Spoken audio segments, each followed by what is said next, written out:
Welcome back, Knuckleheads. I'm Lupine Fiasco, this is Daily FaB Gameplay, and today I've got a Viserai game for all of you. For anyone who is new to the channel, welcome to Pound Town, Population U. What we do here is review replays of games that I played on the Talishar client days or weeks ago, after enough time has passed that I lose my bias and can more objectively judge the quality of my play.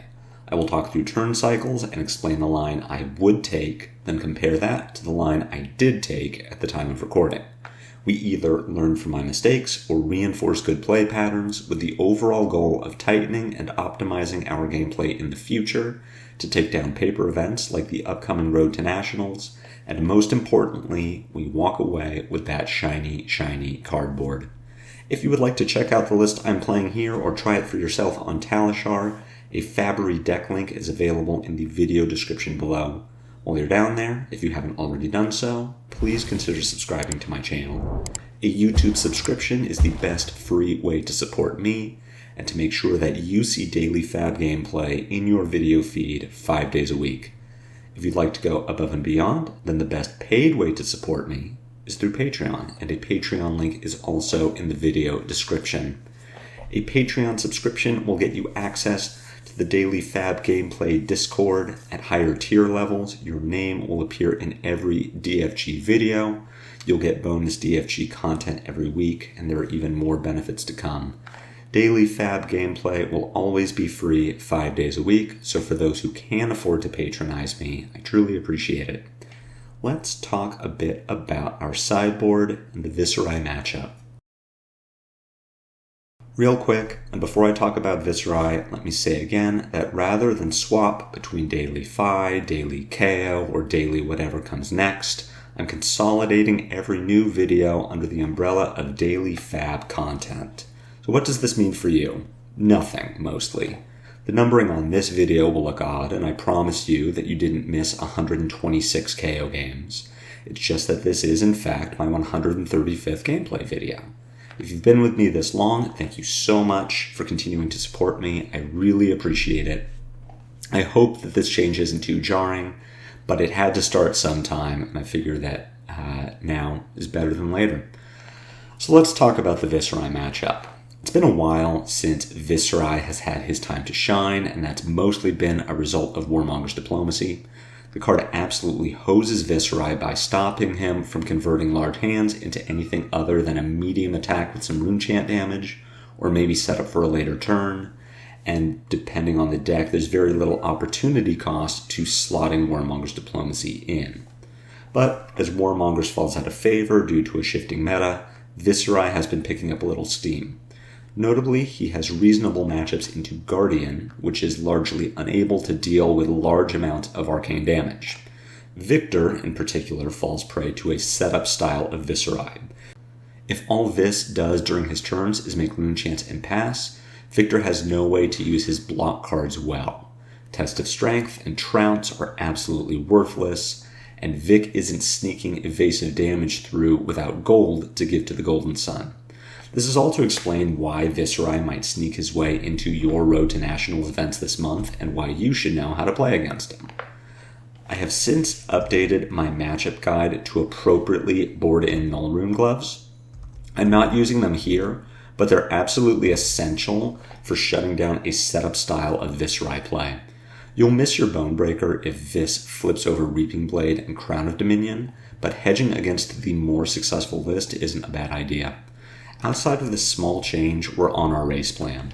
Viserai's deck is half non-attack actions and half small base power attacks, so we aren't expecting to lose clashes. I'll be fiddling with the deck list to get Humble in there. I suspect it will just be 62 cards, as Humble is very good at mitigating some of Viserai's biggest turns.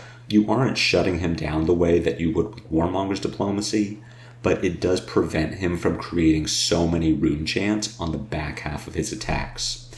As always, you're going to need to prioritize blocking attacks with the Mauvrian Skies effect. Even if you're lowering your damage output to do so, consider that you're blocking an additional 3 damage every time you stop the on-hit. Lace up your leathers, knuckleheads. It's time to spill some rune blood. we are going second in this matchup. That is going to give Vis some time just to set up. We do have a windup in our hand, not an agile windup unfortunately, but we will at least get a little turn 0 value.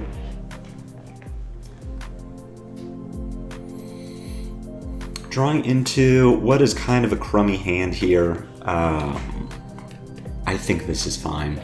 Putting a Clash into our arsenal is better than a Beast Within. It is a 2-cost attack, very underwhelming one, but it does fit within our cost curve of something like Wild Ride, Mandible Claw, 2-cost finisher. We've got this starting off with a Mavrian Skies here. Amplify the Arknight coming in for 6. As far as blocking, we do want to do so. This is Mavrian Skies.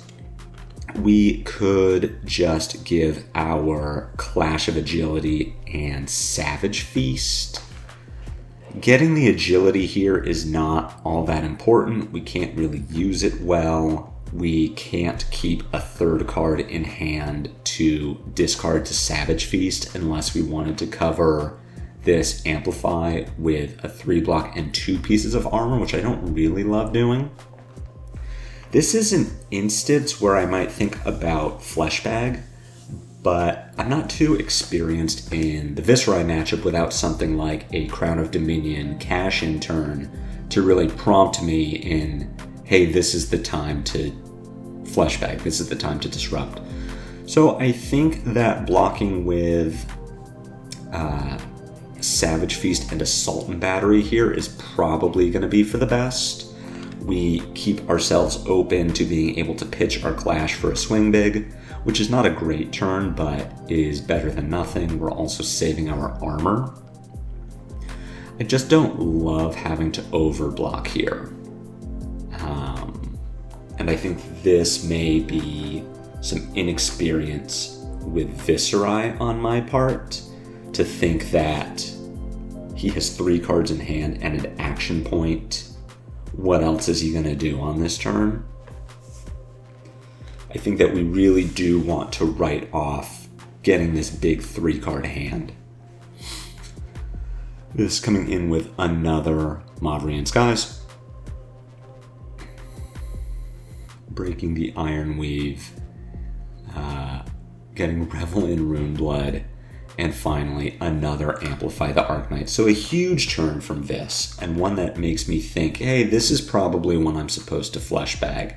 If this takes all of the Swing Big damage to keep a 5-card hand, if there are 3 cards behind a big Amplify, let's use our Fleshbag. We might still take a bunch of damage from this turn here, but certainly not this much damage. As far as blocking this Amplify, we still want to do that. I am likely looking at giving Savage Feast and Swing Big. On my turn, we just play Clash out of Arsenal. We could just pitch Assault and Battery to Claw. It's going to be a really unimpactful turn, but I don't want to let the Mavrian Skies effect trigger. So just blocking for 6 sounds okay. We let our agility go, but I like that more than letting this generate all these rune chants. Finally coming in with a Reaping Blade, which we should just take, I think. If we have the choice between blocking for 3 and attacking for 3, I think we want to be attacking. So I don't believe that blocking there is correct.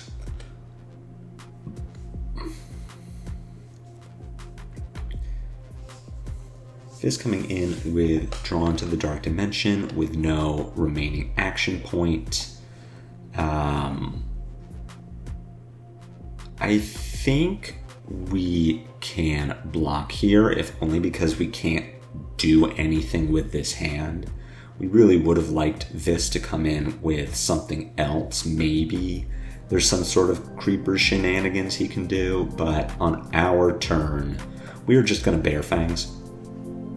Humble, of course, is good at preventing this from creating a lot of rune chance, but I want to be getting my Kayo value.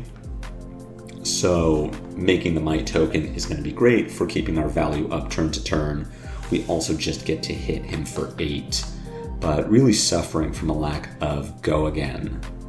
Not being able to utilize the agility on our last turn, and we draw into a lot of agility here. 2 clashes, 1 clash and 2 wind-ups. This will make an action point from this Lead the Charge, creating a second rune chant from Arknight Shard. We will see what he can put together. Shrill Skull Form. Generating an action point, probably just Reaping Blade on the back end of this. There's no reason to block with our Flesh Bag. There's hardly a reason to block at all. I am going to put Clash in front of this because I want to get the agility. I can also opt to block with the Clash later. We will get our block in front of the Reaping Blade. Still taking a bunch of damage from these rune chants, but we will cover the Reaping Blade damage in its entirety. I don't mind waiting there to block. I should have known that this is Revel in Runeblood in Viserai's arsenal, though possibly not. I know we saw one. It could have been the one that he already played. My thought was if this is Command and Conquer, I would like to protect my arsenal.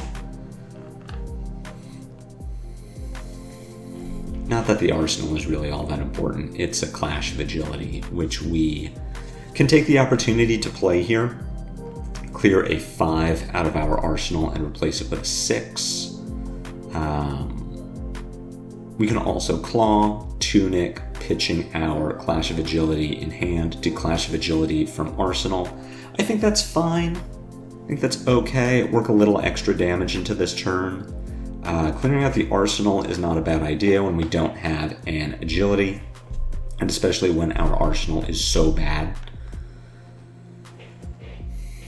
Drawing into Reckless Swing and Beast Within. We'll see if we can maybe think about blocking for 6 with Savage Feast and Riled Up, then Reckless Swinging to deal 2 damage and draw a card off of the Beast Within. It isn't guaranteed to be a great card, but Meet and Greet coming for 4, we would like to block this. So thinking about giving Bone Breaker and Savage Feast. We'll make a Might. On our turn, we play Beast Within by pitching Riled Up. Then we arsenal our Reckless Swing and just wait. This is getting low enough on life. He may be incentivized to keep a larger hand of cards, and we can let him go to 2 and punish him. Curious to see how I'm blocking here. I think this is wrong. This is setting us up to play Savage Feast by pitching Reckless Swing. We make a Might token and we get a card for the arsenal, but I mean, why? At this point, our turn is just Claw Pass. I think that's a lot worse than just taking an extra 3 points of damage there.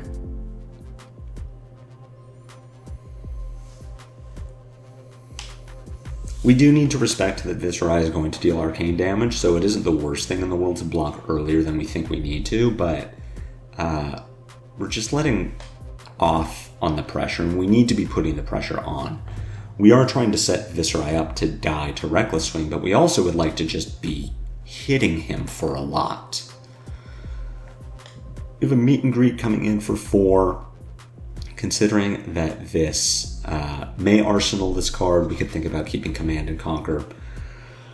I would like to try to get Flesh Bag value. At the same time, Viserai does have Creepers up, so it may be in our best interest to hold on to the Flesh Bag.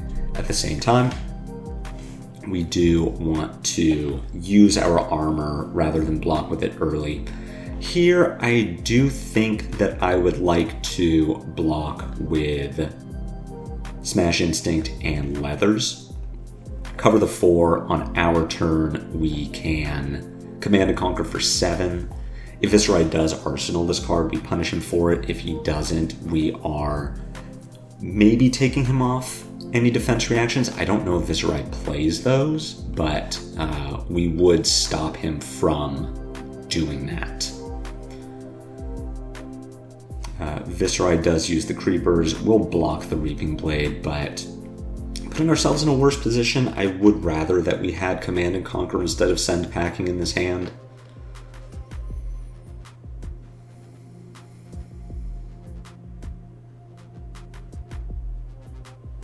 Viserai does go down to 3. He keeps 4-card hand, so we are putting ourselves ever closer to being able to Reckless Swing. This is definitely not the hand to do it, as we have our 2 Cast Bones. Here, Viserai coming for 3 with Go Again. We are going to block with Cast Bones. We aren't in a situation where I want to let up on the pressure. I don't want to take a turn off here to set up Cast Bones. I'm afraid that if we give Viserai 4 cards, then we are just dead. So we will block this with the Scabskins and Cast Bones. On our turn, we're going to Command and Conquer.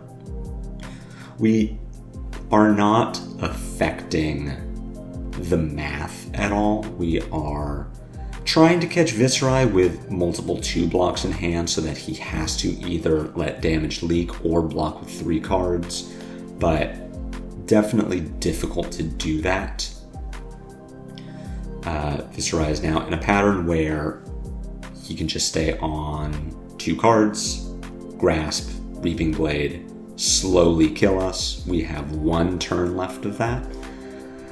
So Assault and Battery comes in for 5. We'll get 2 cards out of this. It does set up the Agility so that on our turn we can hopefully turn 4 cards into an attack and a claw. Put Viserai down to 1 card so that he cannot make the Rune Chant with Grasp, or that he has to put himself to 2 life and we can kill him. Reaping Blade coming for 3. We need to block this or else we lose. Between Blood Rush Bellow and Send Packing, I like blocking with Send Packing. I would like to Blood Rush. At the very least, we will get to Claw Other Attack, which may just kill this. But if not, then it should leave him with 1 card so that we can hopefully kill him with Swing.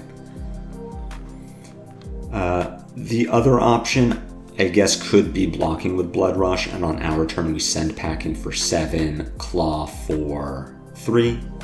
But here, I think Blood Rush is just going to be much better. Drawing into second Blood Rush should be enough to put this game away.